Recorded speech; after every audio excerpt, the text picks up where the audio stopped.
Elden Ring o God of War Ragnarok? Quale sarà il gioco dell'anno? Questa è stata la domanda che ha girato per settimane sulla bocca di tutti, in una gara a chi ce l'ha più lungo, il premio, tra i due AAA più imponenti dell'anno. A noi questo tipo di eventi interessa ben poco e non vogliamo farvi perdere tempo con discorsi su chi avrebbe davvero dovuto vincere i Game Awards e perché. Eppure, da quando è uscito Ragnarok, è tornata a ronzarci in testa una domanda su God of War che ci tormentava da tempo. Per noi è ancora troppo presto e costoso per pronunciarci sull'ultimo capitolo della serie, ma forse la domanda che ci tormenta oggi è più rilevante che mai. Come ha fatto God of War a passare dall'action adventure sullo spartano incazzato che atomizza dei a son di schiaffi a un'avventura formativa padre e figlio incentrata sulla narrazione? Insomma, come siamo passati da God of War a Dead of Boy? Deve essere successo qualcosa tra il lontano 2013 con quel mezzo flop di God of War Ascension e il 2018 con il glorioso ritorno di Kratos, più figlio, nel reboot della saga. E nel video di oggi parliamo proprio di questo. Come hanno fatto a trasformare il personaggio di Kratos dall'antieroe per eccellenza al guerriero stanco che fa i conti col passato e impara a essere padre. E poi, perché l'hanno fatto? Se anche tu ti sei già fatto queste domande, rimani con noi. E già che ci sei, considera di iscriverti e facci sapere la tua con un commento. Ah, e nel video non ci saranno spoiler di God of War Ragnarok, ma parleremo a fondo del capitolo precedente, compresi diversi elementi di trama, perciò siete avvisati.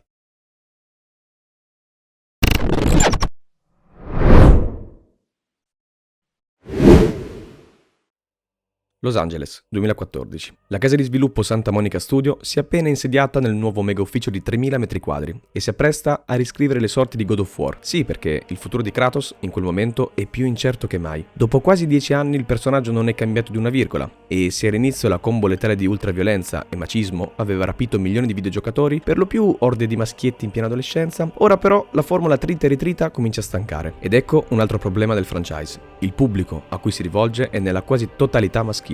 Ma già nel 2014 era evidente che il mercato videoludico volesse espandersi verso un pubblico più ampio e, come se non bastasse, la stessa community di God of War iniziava a stancarsi di Kratos. E anche se c'erano, e ci sono tuttora, fan sfegatati del pelato tutto muscoli e cazzimma, il consenso generale era che Kratos, così com'era, dovesse andarsene, o perlomeno cambiare.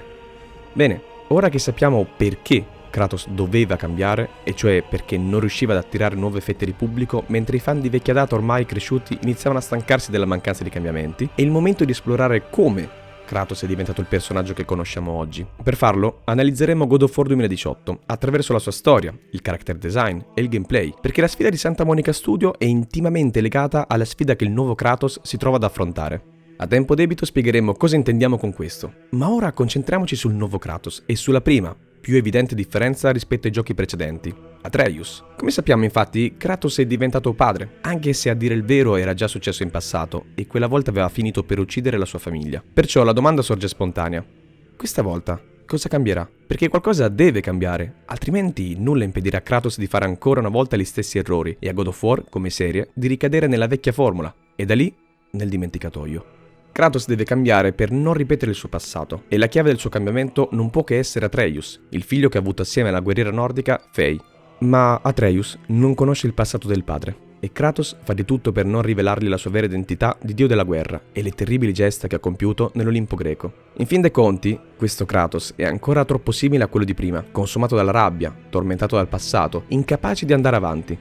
Un giorno però Frey muore, lasciando padre e figlio con una promessa. Insieme dovranno portare le sue ceneri sulla cima del monte più alto dei 9 regni. Così ha inizio il gioco, e da subito notiamo qualcosa su Kratos. Le iconiche lame del caos sono sparite, e al loro posto brandiamo una possente ascia, dono della moglie Frey. Questa scelta non è affatto casuale. Le lame del caos non possono rimanere perché, oltre a essere parte della vecchia caratterizzazione di Kratos, danno anche un ritmo completamente diverso al gameplay. Le lame, infatti, sono un'arma a corto o medio raggio, perfette per gettarsi nel caos della battaglia. L'ascia invece ha un attacco potente, ma tiene a bada pochi nemici alla volta. Ne deriva un combattimento più strategico e riflessivo, in sintonia con la componente GDR, ma anche, e questo lo vogliamo sottolineare, con la stessa narrazione. Le lame del caos infatti sono l'arma perfetta per un guerriero in preda alla furia, mentre l'ascia si accosta meglio alla stanchezza del nuovo Kratos e alla sua coscienza appesantita. E quando giungerà l'ora più buia, quando avrà abbandonato ogni altra speranza, il suo ritorno alle lame del caos marcherà nettamente la contrapposizione tra passato e presente, tra vecchio e nuovo Kratos. Ma ci arriveremo a tempo debito. E intanto passiamo a un'altra grande differenza tra l'impostazione di questo God of War e quella dei capitoli precedenti, l'ambientazione. Sterminato il Pantheon greco, questo nuovo capitolo si situa nella mitologia norrena. Ciò permette di popolare il mondo di gioco con una serie di nuovi personaggi, e questi forniranno alla coppia di protagonisti un prezioso metro di paragone per il proprio turbolento rapporto. Rapporti. La parola chiave di God of War 2018 è forse proprio questa. Ora, il mondo non ruota solo attorno a Kratos, ma viene introdotto Atreus, sia a livello narrativo che di gameplay. Non giochiamo più a Kratos contro tutti, ma dobbiamo aiutare e siamo aiutati dal ragazzo, che si rivela utile anche nei puzzle tra un combattimento e l'altro. Eppure i due non vanno spesso d'accordo, soprattutto all'inizio del gioco. Kratos è troppo duro col figlio inesperto, e per proteggerlo gli nasconde la verità sulle proprie origini. Ma per loro fortuna, padre e figlio incontreranno altre coppie di personaggi e tutte rispecchieranno qualcosa della loro relazione. Ci sono Brok e Sindri, due fratelli divisi al conflitto di un'eterna competizione. C'è la strega Freya, che per proteggere il figlio Baldur lo ha invece condannato a un'esistenza priva di gioia o dolore. E poi ci sono anche Odino e Thor, con il padre che inganna il figlio per prendere il controllo dei 9 regni. In questo modo Kratos e Atreus hanno la possibilità di confrontarsi con altre storie e altri rapporti altrettanto disfunzionali, e forse finiranno per imparare da queste qualcosa su loro stessi. E infatti, proprio come Thor è stato ingannato da Odino, a sua volta Kratos era stato tradito da suo padre Zeus, il quale aveva paura di perdere il potere. Ma adesso Kratos sta ripetendo lo stesso errore di Zeus e di Odino, nascondendo la verità ad Atreus. Kratos però riesce a fare quel passo in più, e riponendo la sua fiducia in Atreus, gli rivela che entrambi sono dei. È un momento solenne. Kratos forse sta riuscendo a cambiare rotta per evitare di finire come suo padre prima di lui, ma ancora non abbiamo preso le parti di Atreus, figlio gentile e sensibile di un padre intransigente e ben poco affettuoso. Come vede Kratos? Che considerazione può avere di lui, se non di un gigante inscalfibile e severo, di un padre roccia, invincibile e sempre nel giusto? La caratteristica principale che Atreus nota in Kratos, poiché Kratos stesso è sempre stato schivo col figlio, è il potere, la forza. È come ci si aspetterebbe da un figlio. Atreus vuole emulare suo padre, vuole diventare potente quanto lui.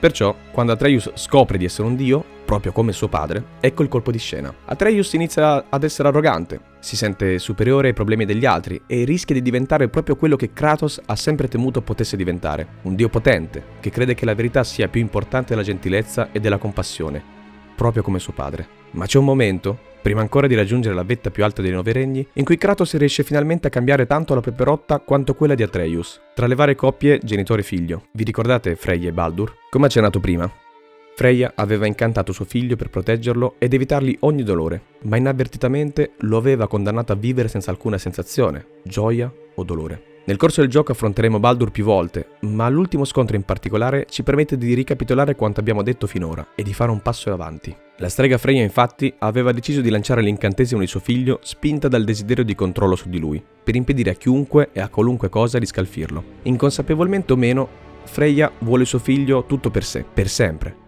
E quando Baldur viene a sapere che era stata lei a farle l'incantesimo, giura vendetta su sua madre. Ecco l'ennesimo ciclo di dolore, rabbia e distruzione che minaccia di consumarsi e propagarsi all'infinito, proprio come con Odino e Thor, ma anche con Zeus e Kratos. Questa volta però è proprio Kratos a porvi fine. The Cygolians here must be better than this.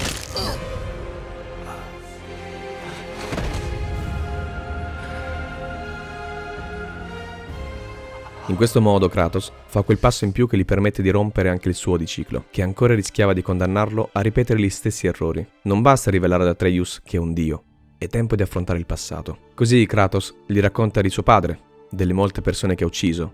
Molti lo meritavano, molti altri no, e del dolore e della rabbia che lo accompagnano da ormai troppo tempo. Atreus è scosso, comprensibilmente, ma suo padre può finalmente dirgli con certezza che non deve finire per forza così, che non dovranno ripetere gli errori del passato. Loro saranno le idee che scelgono di essere. Devono essere migliori. Ora possono concludere il loro viaggio, e la storia di Atreus può finalmente avere inizio senza ripetere quella di Kratos o quella di Zeus prima di lui.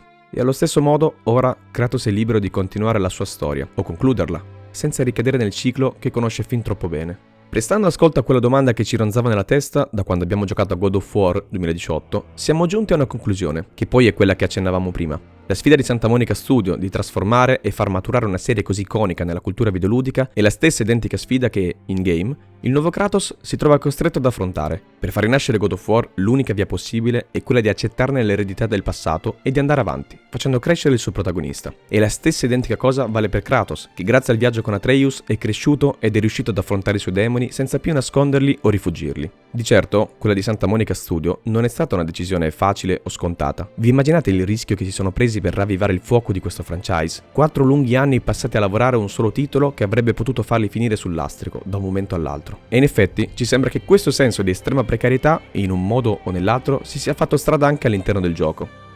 In più di un'occasione Kratos è tormentato da fantasmi del suo passato, ma proprio nell'ora più buia, quando Atreus è gravemente malato e Kratos, da solo, sta cercando un antidoto per salvarlo, ecco che gli appare Atena, dea greca che lo aveva tradito. La dea compare mentre Kratos sta disotterrando le lame del caos, vecchio strumento di morte, e ora l'unico in grado di ridare vita ad Atreus. Kratos è cambiato, noi sappiamo che sta finalmente facendo i conti col passato, ma lo spettro di Atena vede solo un dio della guerra che ancora una volta impugna le lame che hanno sterminato il Pantheon greco. Le parole che rivolge a Kratos sono dure, tremende, un monito agghiacciante che crediamo rispecchi anche le preoccupazioni di chi quel gioco lo stava creando. Puoi fingere quanto ti pare, puoi sforzarti quanto vuoi, ma non puoi sfuggire alla verità. Tu non puoi cambiare.